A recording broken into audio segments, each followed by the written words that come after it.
Estudia actuación en Timbre 4. Niños, adolescentes, adultos. Dirección Claudio Tolcachir. Informes en www.timbre4.com. Esto lo hacemos nosotros. La luz que prendés, el auto que te lleva, los útiles de tus hijos, la ropa que usás. Esto también lo hacemos nosotros. Porque mientras el mundo sigue su ritmo, nosotros dejamos la vida en el campo. Porque de lo profundo de la tierra nace el gas y el petróleo que resuelve parte de tu vida. Y eso lo hacemos nosotros. Somos la fuerza de trabajo que mueve tu vida y hace grande a este país. Sindicato de Petroleros Privados. Energía que se siente. Letras y Corcheas. Un encuentro con músicos y escritores. Una hora para disfrutar de canciones y textos contado por sus autores. Letras y Corcheas. Los jueves de 22 a 23 con la conducción de Hernán y Mario Dobri.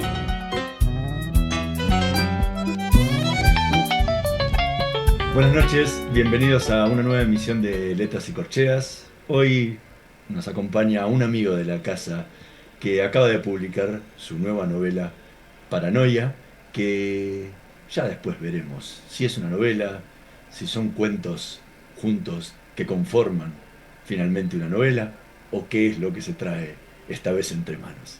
Mario, ¿qué nos podés contar de nuestro invitado de hoy? Bueno, buenas noches. Tiempo atrás, leyendo un tratado de geología y astronomía concerniente a la evolución del hombre en la Tierra y de los delicados mecanismos que hacían a su desarrollo y sobrevivencia, como asimismo a los peligros siempre latentes nacidos del espacio exterior, como de las masas tectónicas del planeta, y vivamente impresionado por esos equilibrios siempre propensos a destruirte, con afán de indagar causas y efectos que implicaban a estos fenómenos, me compré un telescopio reflector y un pequeño sismógrafo que instalé en mi habitación, cuyo ventanal da a un amplio trecho de cielo.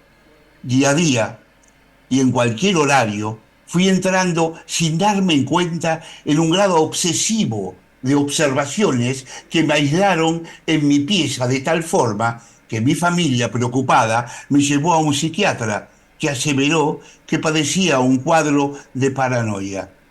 Pero el caso es que yo jamás he sido un paranoico. En un taller cercano y acelerado por mis temores siempre en ascenso, acabé construyendo una esfera de plástico resistente para prevenirme de tales cataclismos universales y la boté en el mar hace de esto un tiempo, y en ella me he echado a navegar alejándome de terremotos y de meteoros que podrían ralear nuestra especie. Ya es de noche.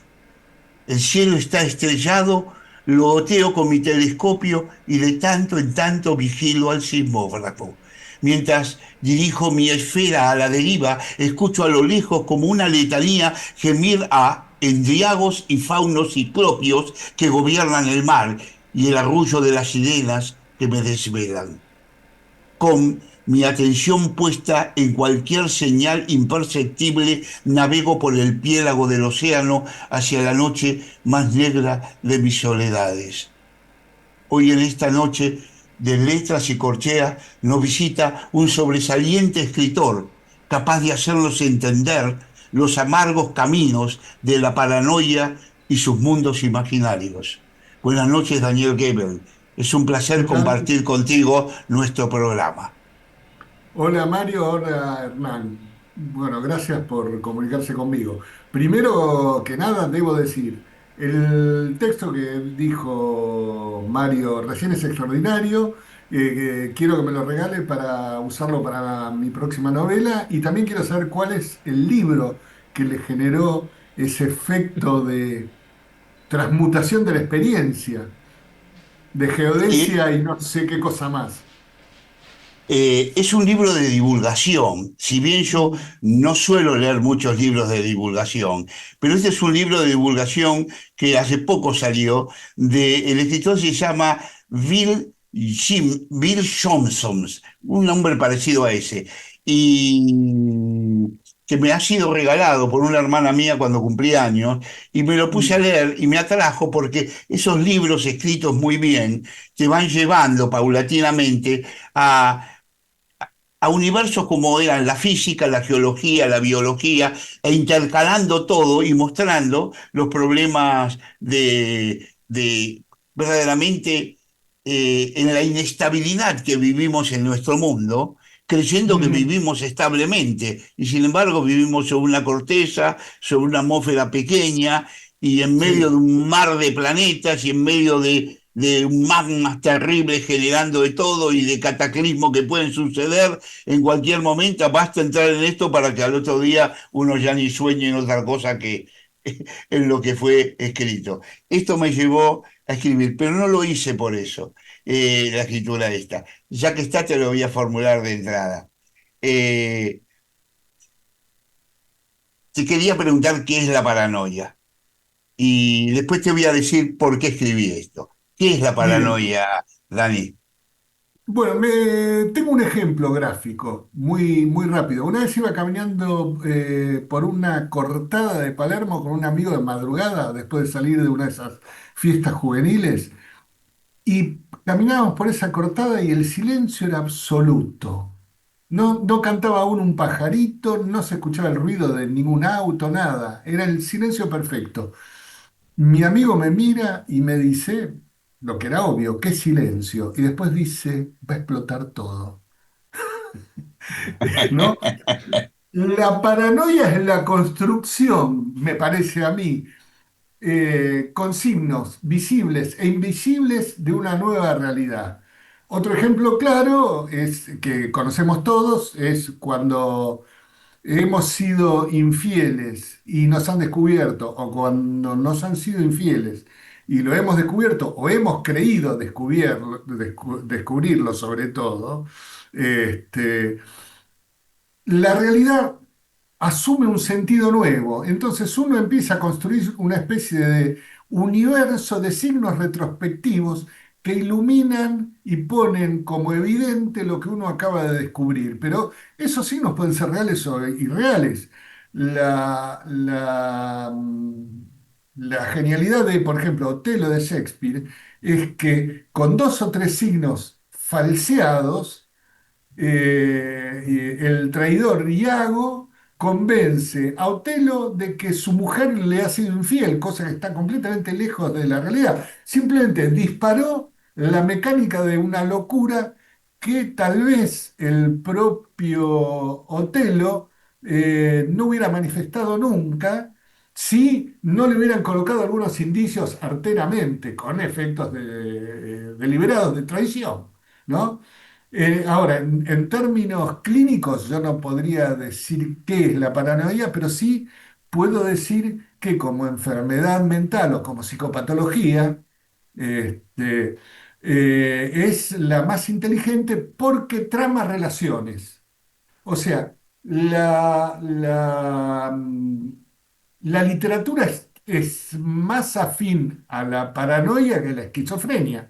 ¿Puede un esquizofrénico escribir? Hay dos o tres textos de esquizofrénicos, clásicamente famosos. Las memorias de un neurópata inglés, las memorias de Schreber, poco más. No sé si un esquizofrénico puede siquiera escribir algo que no sea otra cosa que, bueno, recordamos el momento glorioso del Resplandor de Stephen King, donde un personaje se encierra en un hotel nevado para escribir su obra maestra, escribe días y días y días, y un día la mujer lo sorprende y ve que lo único que escribió es al que madruga Dios lo ayuda, ¿no? Ahora, por otra Sí. parte, digo, los artistas han utilizado la paranoia como un sistema narrativo. Digo, Dalí lo hizo, lo llamó un método paranoico crítico. Cada cual se apropia de eso. La novela policial es una novela paranoica, porque brinda siempre indicios falsos, pero para engañar al lector hasta el momento del encuentro de una verdad que el autor se ocupó de construir y revelar en el momento crítico. Ahora bien, mi operación ha sido distinta. Primero, porque yo soy un escritor en algún sentido indeliberado. Yo voy descubriendo zonas del texto a medida que los voy escribiendo. No tengo nunca una certeza anticipada. Puedo estar escribiendo un libro, después el libro se convierte en otra cosa, estoy 1 o 2 años sin saber bien hacia dónde va y escribo, escribo, escribo, y de golpe me doy cuenta que la organización es completamente disímil de la que tenía prevista y que ese libro en realidad son 2 o 3 libros que hay que separar. Acá en Paranoia, yo empecé con un solo relato. Ese relato era el relato de un padecimiento sentimental. A las 15 o 20 o 30 páginas yo lo estoy escribiendo y me doy cuenta que no sé quién es la persona que narra. Entonces ahí hay un giro en la historia. Dejo los signos de esa indeterminación para que funcionen. Y a medida que voy escribiendo, van apareciendo 1 o 2 personajes más. Esos personajes empiezan a exigir su propia historia. Entonces, un relato que en un inicio tal vez era un cuento, se convierte en una novela que está dividida en 3 relatos, de los cuales 2 de ellos podrían aparecer de manera independiente en cualquier libro de cuentos, y el tercero ya depende de los anteriores. Y lo que une a todos estos textos es que son versiones sobre hechos que van variando y de los que nunca se sabe cuál es la realidad o la mentira. Digo, ¿cuál es la realidad de los hechos? Es por eso que el esquema que tiene es que vos podés leer cualquiera de los tres cuentos en forma separada, o sea, de los tres capítulos, llamémoslo, en forma Claro. separada y que parezcan cuentos que hubieran sido publicados si este fuera un compilado de cuentos llamado Paranoia, y que a la vez esos tres cuentos tengan ese hilo conductor que los Sí, estoy conecte. completamente de acuerdo que podrían leerse de manera autónoma, por lo menos los 2 primeros. No sé si el tercero, pero no sé si el orden de lectura podría invertirse o modificarse, no lo Ujú. sé, la verdad que no lo he pensado. Este, pero ha sido un desafío interesante para mí hacerlo. Eh, Porque, bueno, me parece que para uno el valor de cada texto que aborda tiene que ver con las dificultades que enfrenta, con las resoluciones que opera y también con la felicidad irrenunciable propia de la escritura, el goce del escribir, ¿no? Vos Y sabés Daniel, que vamos, ya hicimos mucha teoría del relato, ¿sí? Sí, Y estaría bueno poder compartirle algo, un fragmento, aunque sea del libro a los lectores. bueno, Qué Leo. te gustaría leernos? Voy a leer el principio, que es gauchito, porque permite que el lector por lo menos se asome al inicio del relato. La primera parte el libro está dividido en 3 partes: María, Fabricio y Marcelo. María es la protagonista alrededor de la cual gira la historia. Fabricio después se descubre que tiene una relación parental con María y, eh, y Marcelo, el protagonista del tercer relato, es el marido de María. Bueno, acá en el comienzo aparecen 3 personajes. Un día de otoño, sin conocer bien los motivos, interrumpí mi relación con María. Luego de un tiempo me pesó su ausencia y entonces la busqué. En la dulzura de los primeros momentos de reconciliación, ella se entregó como nunca antes y decidió confiarme aspectos de su vida de los que yo no tenía noticia. Al principio me relataba antiguos acontecimientos familiares, los cuentos de la infancia.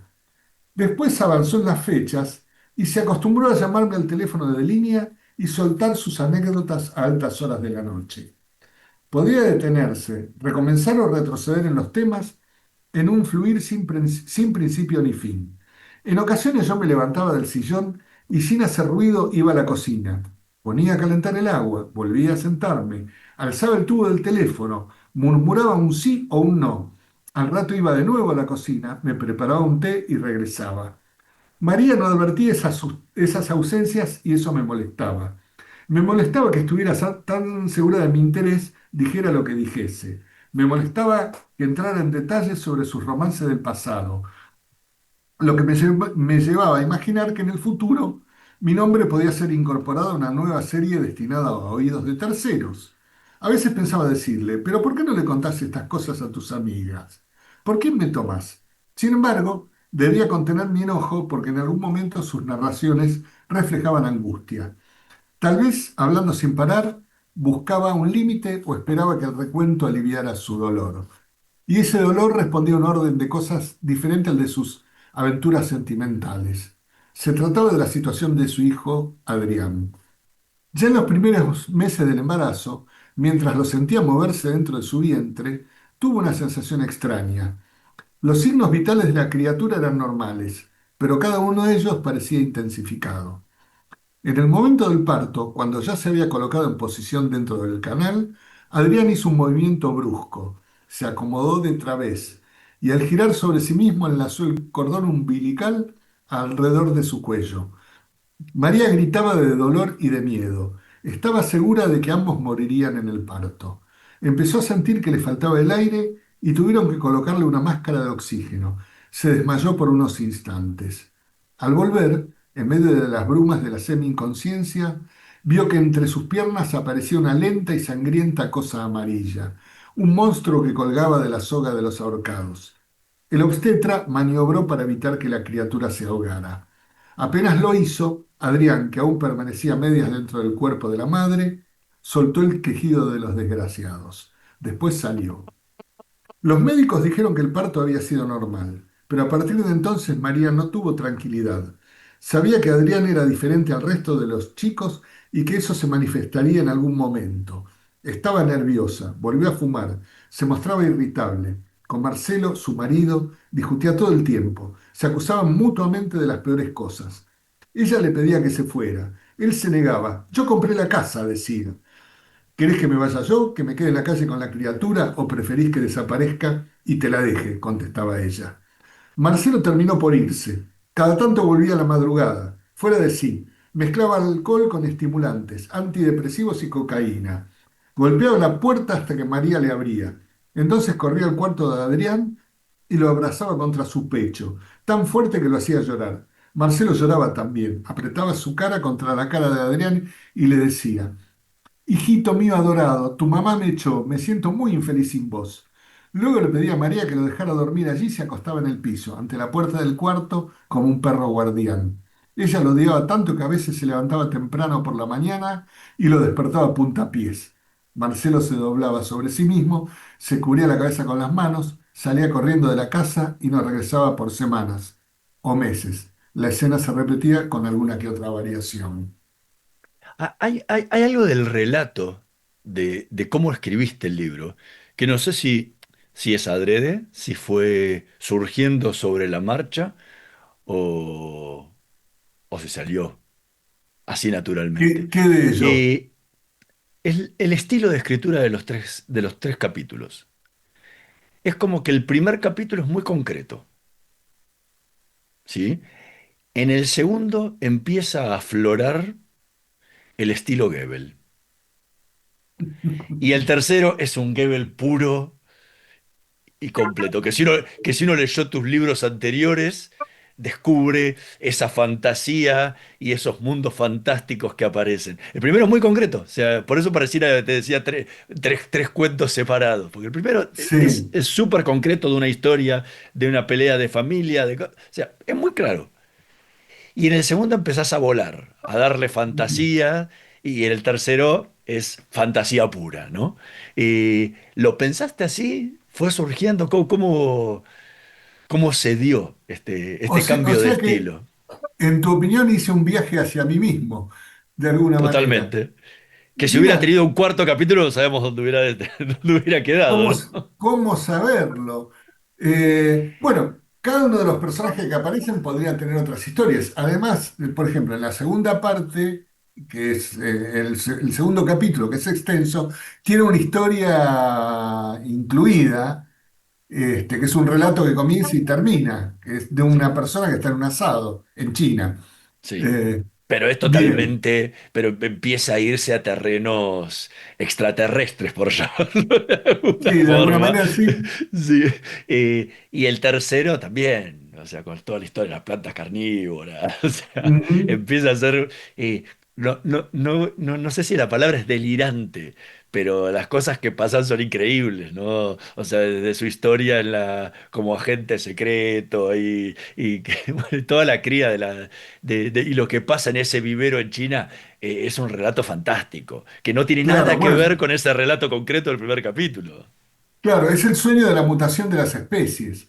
Lo que pasa que el primer capítulo, soy un lector fanático de un escritor francés que me descubrió algo que yo no había advertido antes, es Benjamin Constant, con su novela, una novela breve, Adolfo, que es una novela romántica.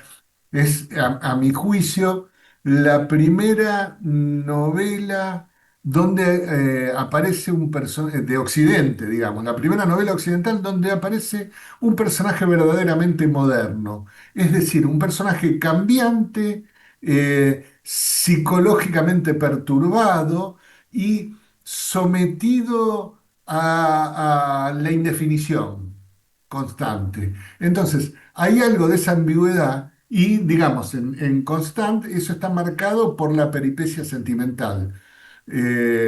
Un hombre que ama, que está vinculado con una mujer a la que conquistó, pero que no ama lo suficiente y a la que no puede dejar, pero tampoco puede tener plenamente.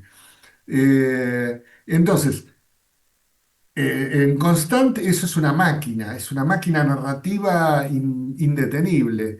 Acá yo tomé algo de eso, la verdad es que ni me acordé, me lo señaló un amigo lector, me dijo, el fraseo es, porque yo le había recomendado mucho a Benjamín Constant sin ningún motivo más que léelo, que es bárbaro.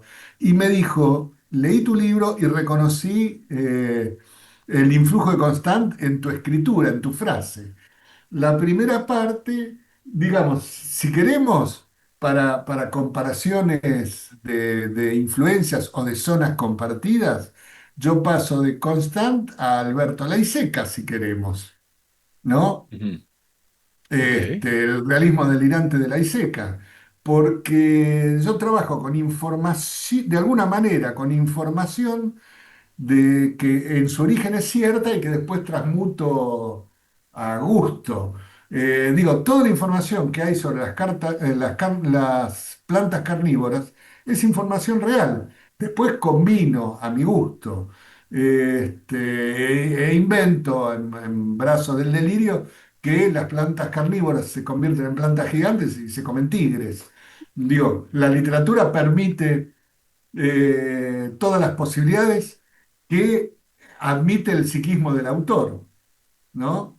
A mí me gusta abrir campos, ir a lo desconocido y lo desconocido para mí. Y al mismo tiempo hay algo que también existe y fue interesante para mí.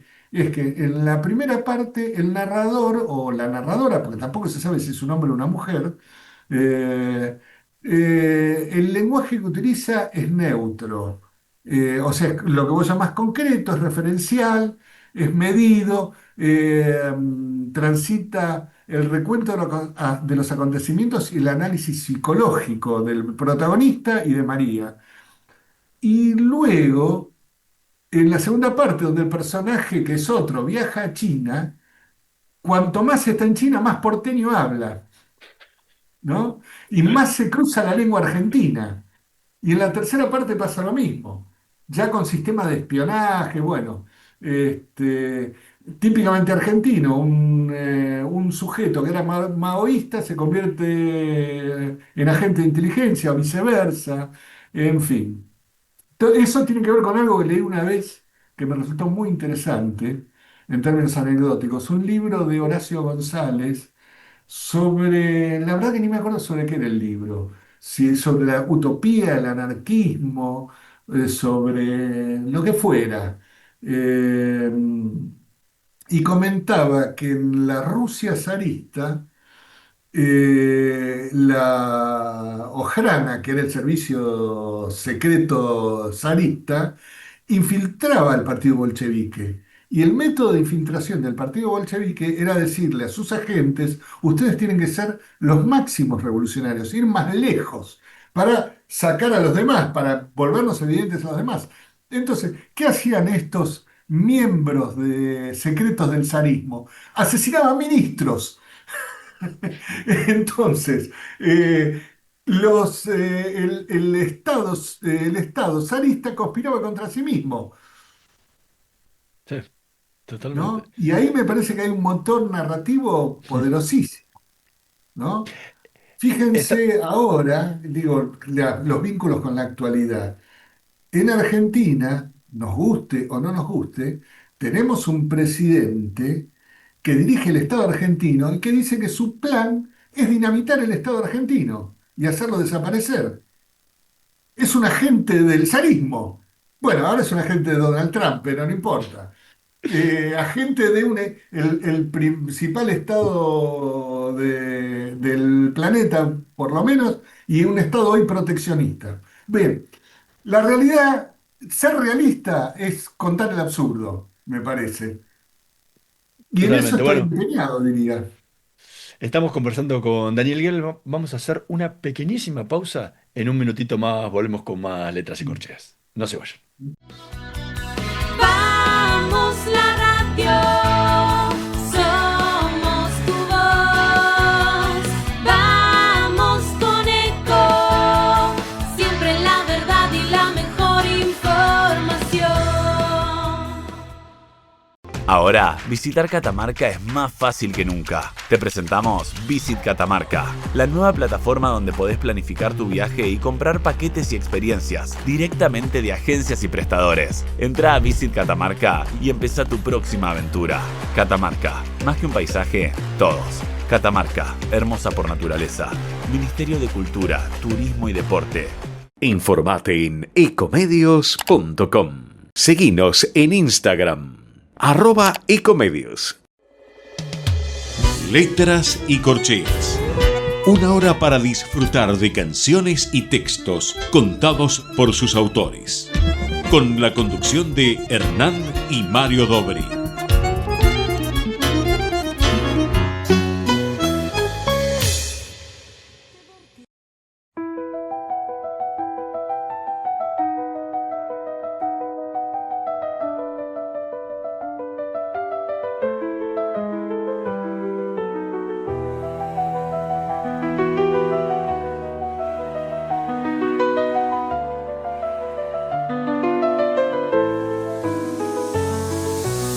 Un caminito en el río, un ancho cordón de plata, la luna besando el agua por el barrio de las latas, un horizonte dormido, un niño jugando solo, alguien que piensa y olvida a su forma y a sus modos. Camino siempre camino, la distancia es lo que impone.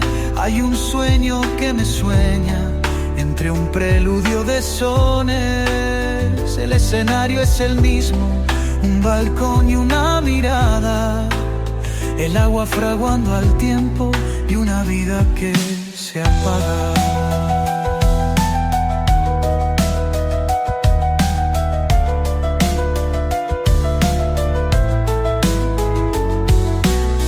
Un almanaque roto, un demudado frío, un aroma a malbones, un invierno en la costa y una ilusión que se angosta sobre un pupitre vacío.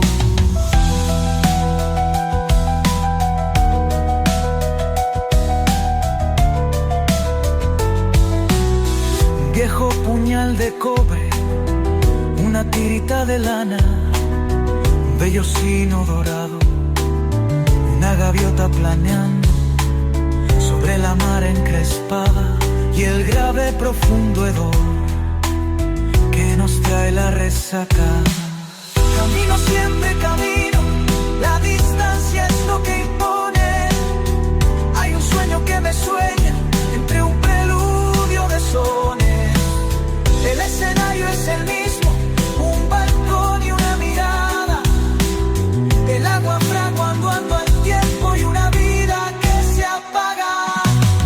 Camino siempre camino, la distancia es lo que impone. Hay un sueño que me sueña entre un preludio de sones. El escenario es el mismo, un balcón y una mirada. El agua fraguando al tiempo y una vida que se apaga.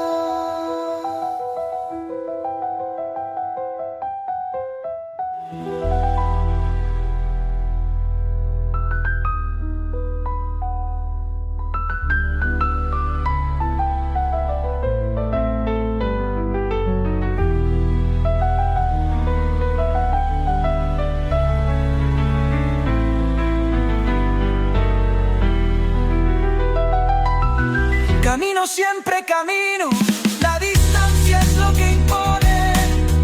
Hay un sueño que me sueña entre un preludio de sones. El escenario es el mismo, un balcón y una mirada. El agua fraguando al tiempo y una vida que se apaga.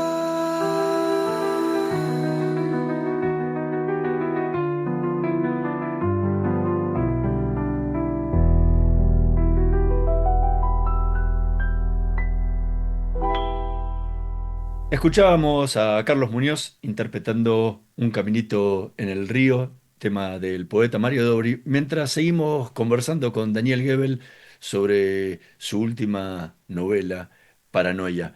El- Recién comentabas estas cuestiones de la realidad que van surgiendo y que se van transformando en fantasía, ¿no? Eh, pero creo que en el último capítulo es el más Goebel de todos. Ujú. Porque ahí entrelazás no solo historia, no solo terminás de cerrar los otros dos, ¿sí? Para darle el círculo a la novela y que uno pueda comprender verdaderamente de qué iba todo esto, Claro. eh, sino que abrís otras novelas propias, que podrían ser, como vos dijiste, otros relatos posibles para el futuro. O sea, todo lo que tiene que ver con la historia en Paraguay, la cuestión revolucionaria o revolucionaria y de esconderse, ¿no? Del gobierno chino, de tratar digo, eso podría ser una novela completamente separada. O sea, podrías crear de ese personaje una historia separada y armar unas novelas fantásticas como las que has escrito anteriormente, sin necesidad de lo anterior, ¿no? Me gusta la idea. Vos sabés que el año pasado yo publiqué una novela que pasa en el siglo XIX en Argentina, La mujer del Ujú. Malón, Exactamente. que bueno, digamos, más allá de qué es el texto particularmente, Sobre la y se zanja alcina. interrumpe, exactamente, sobre la campaña al desierto, sobre la zanja de Alcina y un romance incluido ahí. Y una vez me llama un amigo y me dice, ¿qué escribiste? ¿Qué escribiste? Le digo, ¿cuál es tu problema con la novela? Me dice, la novela es bárbara, pero eso es solo una parte, la novela tiene que continuar. Y me parece que, digo, es cierto, la expansión puede ser infinita, pero nuestras vidas son finitas, ¿no? Entonces, me parece que algo del arte novelesco, lo sepa un escritor o no lo sepa, tiene que ver con el momento en que la interrupción se vuelve un signo no de necesidad propio del texto, sino que es decir, una novela puede terminar clásicamente las novelas. A ver, El Quijote, la novela. El Quijote termina cuando se muere Don Quijote, Ahora, una novela moderna puede terminar cuando los signos de su procedimiento se han vuelto tan evidentes que no importa si termina junto con el fin del personaje o termina antes en un punto de interrupción estratégica. Para mí, el punto de interrupción estratégica de una novela es cuando el procedimiento se ha vuelto tan visible que hay que cortarlo de golpe para que el lector sienta que se asoma al precipicio. Y ese precipicio es el infinito que narró Mario en su relato.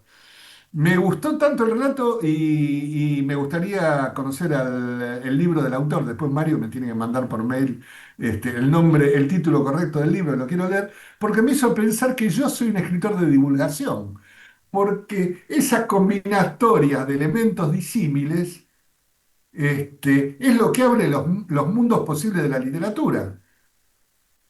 Vos Me sabés estaba que... acordando. Ah, disculpa. Perdón, una última cosita. Me estaba acordando mientras sonaba el tema de Muñoz con el texto poético de Mario, en algo que cuando yo tenía 12 años fue el Mayo francés.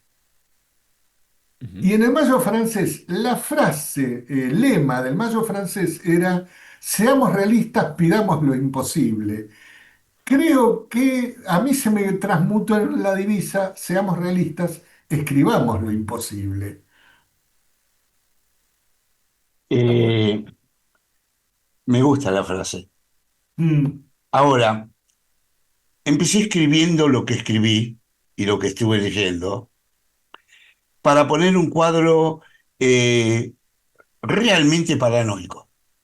ujú, Es decir, claro, el individuo podría haber sido que tuviera capacidad de entrar en la paranoia, cosa que es frecuente en la vida y es frecuente en las novelas. O sea, sí. uno es quien es, pero hasta que lo ponen a caminar. Por ejemplo, a Otelo, que vos dijiste, le dice bla, bla, bla, bla, bla, bla. Él no es un paranoico, pero tiene capacidad para hacerlo. Y por eso Exactamente. engancha, engancha y después empieza a ver fantasmas por todos lados y puede llegar a sus consecuencias finales. Es decir, Ujú, que hay formas de provocar un estado paranoico en cualquier persona, podría decir que en casi todos. ujú, Ahora, por eso escribí lo que escribí. Por otro lado, eh, en una de mis lecturas, yo leía sobre un parque volcánico de Estados Unidos que lo conoce todo el mundo, Yellowstone, ¿no? ujú. Entonces, Yellowstone, hubo un geólogo, había montones de geólogos que fueron a estudiar, pero un geólogo se hizo una pregunta: ¿dónde está el volcán?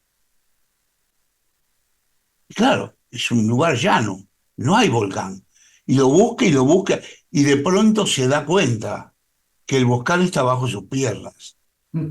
El volcán era eso, es decir, la caldera donde iba a fluir todo eso y que iba a explotar, era eso. Ujú. Yo me hice la misma pregunta al leer esta novela. No hay ningún estado paranoico en la novela. Son todos psicóticos. Psicóticos en diferentes grados. Ujú. Están psicóticos esclavizantes, o sea, una relación. Hay varias relaciones de amor esclavizante. La de el chino Bao Yu, ¿no? Con Wixin, que es un estado de amor esclavizante. O sea, Sí, sí, ella sí, muestra sí. todo y lo esclaviza. Es un caso de psicótico, más que Ujú. de un caso de paranoia. Lo mismo pasa de Marcelo con la chica María. esta, es con María, María, sí. es un mismo caso. Pero algo me detalló lo que yo pensaba, fue tu comienzo al hablar. Vos dijiste, empezó a escribir alguien que va a escribir en forma neutra y también me pasó en el segundo que yo escribo, pero me di cuenta que el que relataba no sabía quién era el que relataba. Y entonces me di cuenta que yo había encontrado el volcán, encontré la cadena, encontré al paranoico. claro. ¿Y quién es el paranoico? El narrador, Disculpa, Daniel. Es Daniel. Daniel. obvio. Obvio. Daniel, que está ulcubrando y perseguido por todos estos personajes y situaciones y que en forma obsesiva escribe y se va por las tangentes cuantas veces quiere Sí, porque tiene la necesidad de, como en esos volcanes, de explotar y llevarse todo por claro. delante. Entonces el libro ahí tomó conciencia de por qué se llama paranoia. Mm. No es Claro, de las situaciones planteadas en el libro, que son todas más bien, podríamos decir, de amores esclavizantes o de psicopatías, o sea, sí. psicopáticos, no paranoico. No hay ningún tema paranoico en la novela, pero sí el que escribe la novela.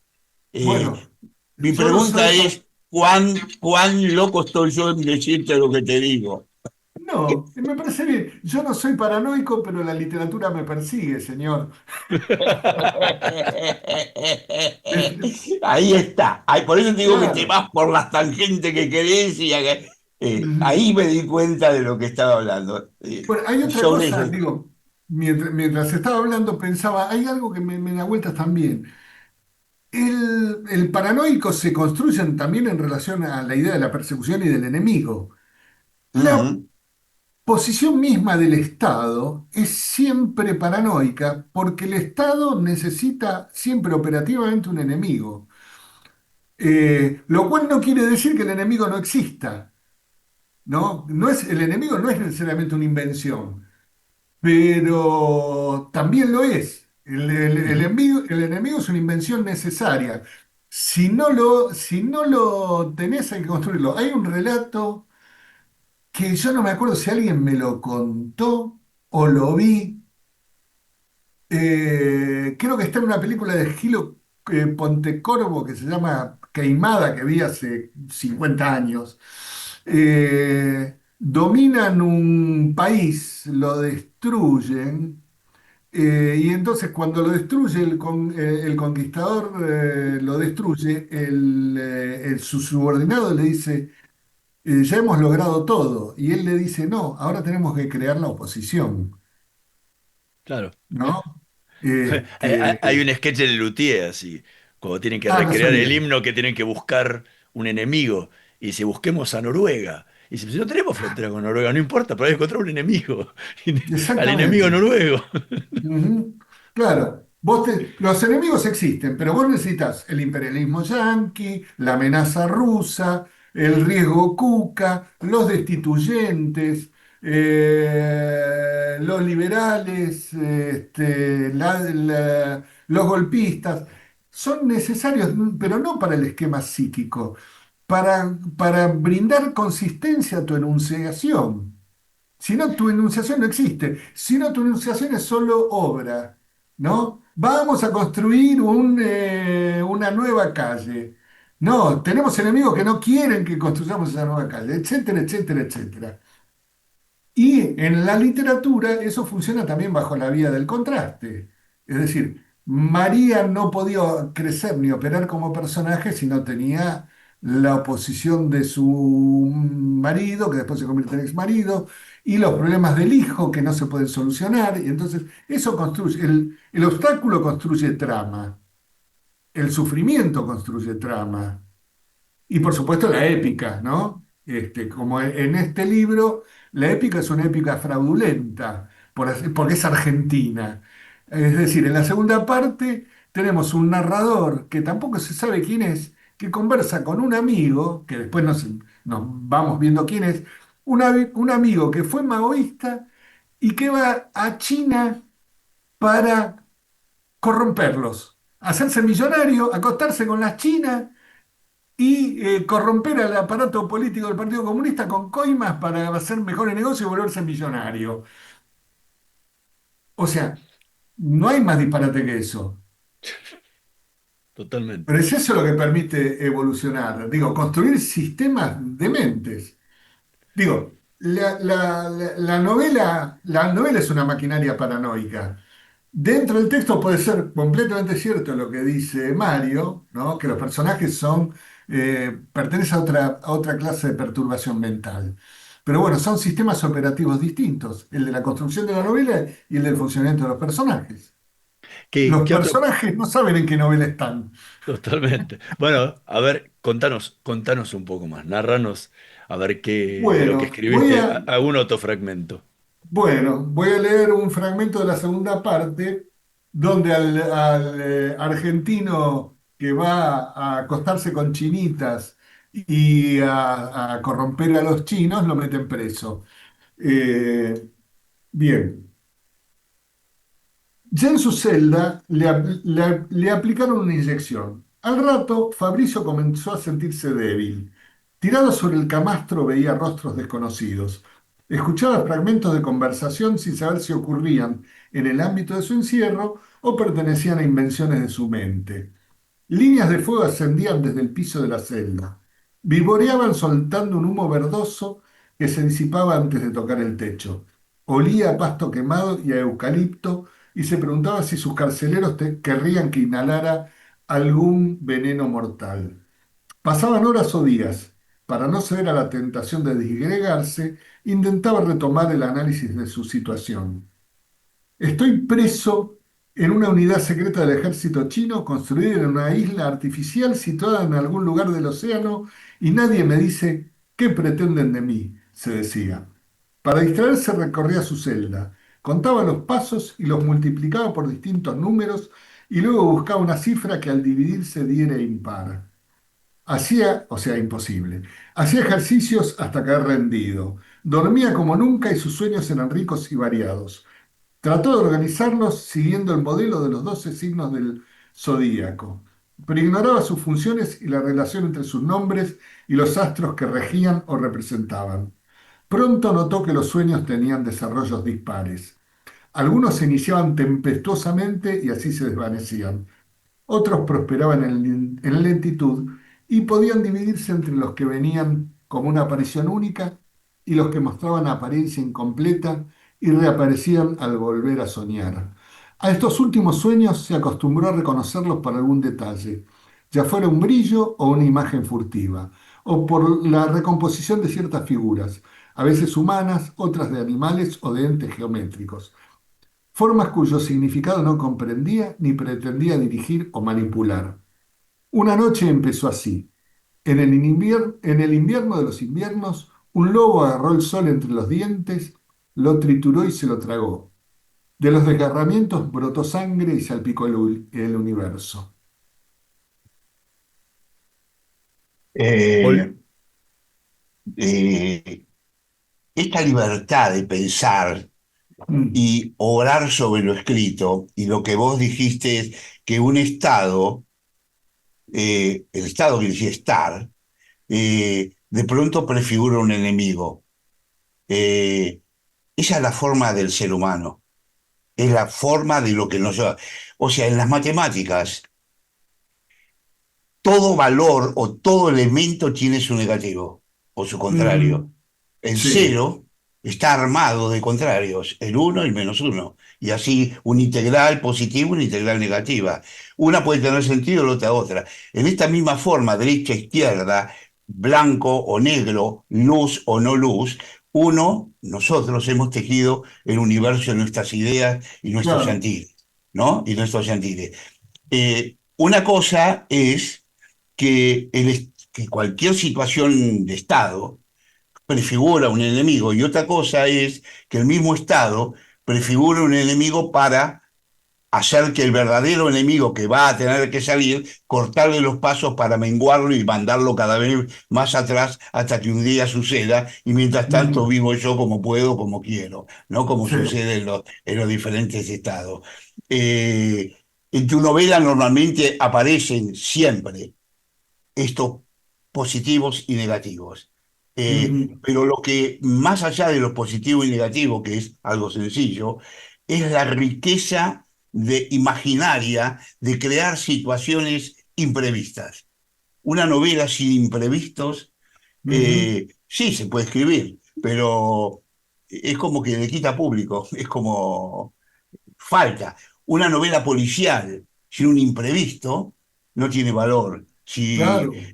Si todos sabemos quién mató a quién y por qué lo mató, nadie la lee, ¿no? Pero llegar a una situación y ahí aparece lo insólito, es eso. Tus novelas son policíacamente insólitas momento a momento. Estoy de Por, acuerdo, porque son como policiales donde no importa quién es el criminal. sí, Mm, constantemente va cambiando de rumbo. Lo sí, vemos con por ejemplo, el cuento de Bao Yu y Yui Xiang. Aparece en lugar, pero luego aparecen las plantas carnívoras que se van sí. formando y que se comen, o a la pareja. Cuando todos pensamos que a una pareja se las comen, Ujú, nada que ver. La pareja claro. a ella le sirve para alimentar a las plantas en otra forma de ser que no estaban intuidas que fueran. O sea, todos Ujú, hubiéramos pensado, bueno, ahora se morfaron a dos tipos y al sí, pobre y al pobre lo van a estar corriendo por la calle. Y no fue así. ujú, En nada que sí. ver con eso. Y sin embargo, eso es realista. Mira, hoy leí justamente que no sé qué científico estaba investigando los hongos shiitake para establecer relaciones entre, no sé qué tienen los hongos que sirven para las computadoras, para el funcionamiento de las computadoras. Y sí, Están hay armando cosas, hay cosas computadoras insólitas. biológicas. Sí, ahí Y ya. mi novela, digamos, la figura del personaje del hijo de María, Adrián, que no se sabe si es un genio o es un chico autista sufriente, simplemente, se convierte en objeto del principal interés de los chinos porque lo consideran la máquina del futuro, digamos. Y al mismo tiempo hay especulaciones respecto de la posibilidad de que sea ese chico el que quiera dominar a la especie humana para vaya a saber qué. Digo, hay cosas que están suspendidas, que Así alcanza es. con su enunciación, me parece. Yo Sí. en general no tengo problemas en contar fragmentos de mi novela porque cualquier fragmento de novela que cuente es solo una partecita, ¿no? Sí. Totalmente. Hay un detalle que me llamó la atención también, Mm, que el primer y segundo capítulo son dos narradores que no sabemos quién son. Puede ujú, ser, dijimos, puede ser la pareja hombre-mujer de María, puede ser un amigo o amiga de Fabricio, pero el sí, tercero es un personaje concreto de la novela, sí, porque el que sí. relata es Marcelo, Claro, eh, exactamente. que cambia con el esquema con el que venías trabajando, de relatores que no Claro, sabemos quién pero, son a uno concreto que ya lo conocemos. pero ¿Por qué Marcelo esa, simula esa ser decisión? otro. Claro, él simula ser otro, pero eso, o sea, ahí sabemos quién es. Nosotros tenemos que Sí, imaginar quiénes son. sí, Nos da cierta pista, sabemos que en algún momento fue la pareja de María o que se fue a vivir con sí. ella, pero no sabemos mucho más. Sabemos, ya le conocemos la otra parte de la Sí, sí, sí, historia. completamente de acuerdo. Sí, sí, es ¿Por qué así. esa decisión de este cambio en ese tercer capítulo? Porque así se me impuso. No hay, no hay mayor respuesta que esa, ni mejor en el fondo, ¿no? Y vos No, sabés Ahí que, en ese, sí, Perdón, en ese sentido, yo creo que un escritor tiene que ser en principio un lector atento de los signos que emite su novela. Es decir, ujú.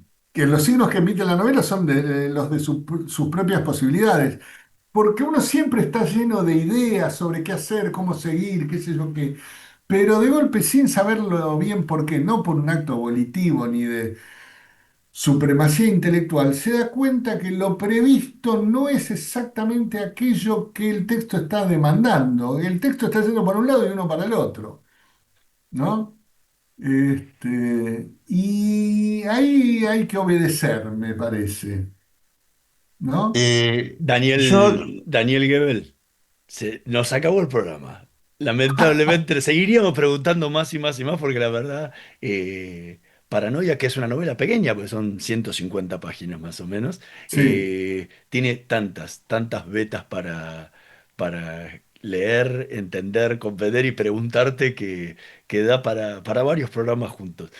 Pero bueno, nosotros, nada, queríamos agradecerte muchísimo por haber estado hoy con nosotros, por haber compartido parte del texto y la parte de atrás, ¿no? La cocina de la escritura. De lo La que cocina de la fue, escritura. esta Bueno, novela. hablando de cocina, primero les agradezco que me hayan entrevistado y después ruego encarecidamente a Mario que me mande el título del libro de divulgación Ahora te lo mando. y su texto, porque obviamente hay nuevas novelas que me esperan. Y aquí No te estaremos quepa nosotros duda. para entrevistarte para ellos. Exacto. Bueno, les agradezco, muchachos, y cuando quieran nos vemos de vuelta. Bueno, No, muchísimas gracias, Dani. Cómo fluyen las novelas de tu autoría. En poco tiempo más tendré que leerlas profundamente para aprender mucho de lo que no sé. Exactamente. Bueno, el año que viene sale otra, así que nos vemos. Nos vemos. aquí estaremos. Nosotros nos vamos a reencontrar la próxima semana en la operación técnica Javier Martínez y Gerardo Subirana. Nos vemos la próxima semana. Chao. Estudia actuación en Timbre 4. Niños, adolescentes, adultos. Dirección Claudio Tolcachir. Informes en www.timbre4.com. Esto lo hacemos nosotros. La luz que prendés, el auto que te lleva, los útiles de tus hijos, la ropa que usás. Esto también lo hacemos nosotros. Porque mientras el mundo sigue su ritmo, nosotros dejamos la vida en el campo. Porque de lo profundo de la tierra nace el gas y el petróleo que resuelve parte de tu vida. Y eso lo hacemos nosotros. Somos la fuerza de trabajo que mueve tu vida y hace grande a este país. Sindicato de Petroleros Privados. Energía que se siente.